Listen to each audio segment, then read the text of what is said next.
missionaries stupid for knowingly entering dangerous places? A gambler bets £50,000 on slots at a casino and wins £200,000, walking home £150,000 richer.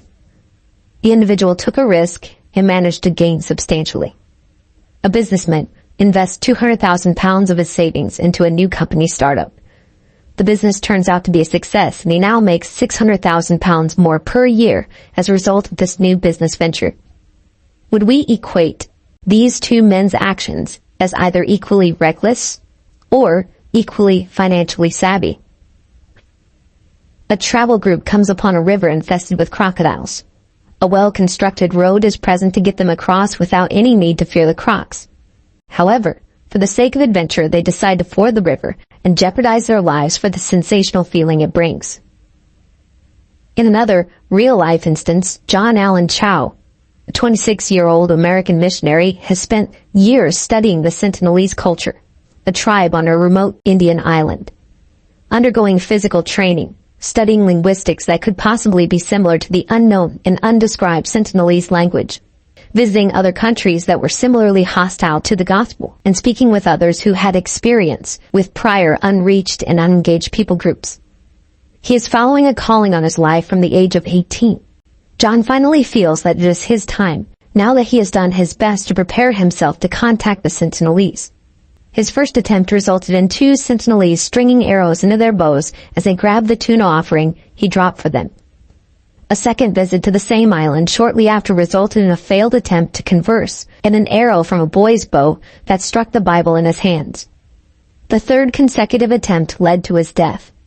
Again, I ask, are these 2 cases, one of the crocodile travelers and the other of John and the Sentinelese, equally reckless or equally justifiable?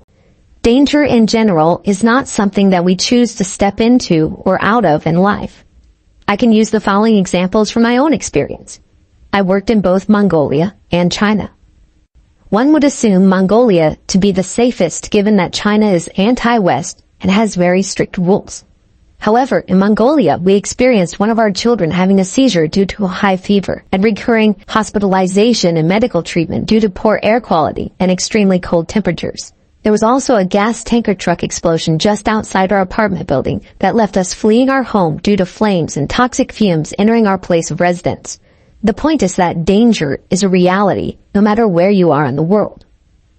The question isn't whether or not a person will experience danger, but a matter of risk and for what purpose. If I were to take my family to Syria simply to allow them to experience what it was like, this would be a quite insane amount of risk for a very weak purpose. We might liken it to the gambler throwing $50,000 on slots and hoping for the best, or the adventure traveler fording the croc-infested river just for the thrill of it. Consider with me, if my family felt the call of God to enter Syria to attempt to bring gospel-level peace, we studied the civil war situation and avoided the most deadly battle areas. We were immersed in the language and culture so that we could function in it and be aware of our surroundings. And we trained on how to respond in hostage and other potentially life-threatening scenarios. Could we equate my family's decision to enter Syria with the gambler and adventure-seeking travelers? What if we defined risk as Ms. Anna Hampton describes it?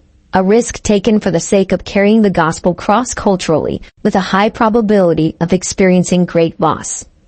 It is no longer a matter of what is dangerous or what is safe. We are entering into the question of whether the end justifies the means. How much do you value your faith in Jesus and your understanding of the gospel that surpasses all human comprehension? What worth do you place in the ability to live life to its fullest as your Creator originally intended it, and to live at complete peace that God has you both before and after your life on this earth? Can you say that the eternal blessings that you presently experience are not worth the risk to bring the same blessed truth to those who have never heard? The risk the Christian takes is not a thrill-seeking, dopamine rush addictive behavior. The Christian cannot seek risk for the sake of risk itself. It is a thoroughly calculated risk toward evangelistic opportunity.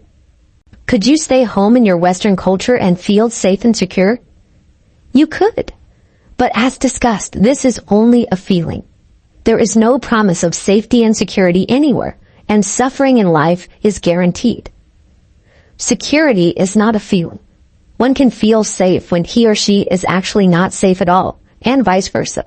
One can cross a bridge in confidence that it will hold up, not knowing that it has a very weak and vulnerable structural issue that can cause it to collapse at any point.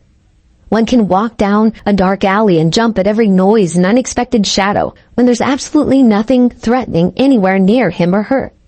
The Christian cannot just have a feeling of safety, but know with 100% certainty that they are safe in the arms of Jesus. Because, unlike men who can merely destroy the Christian's body, Jesus has authority over both the Christian's body and soul, both now and throughout eternity.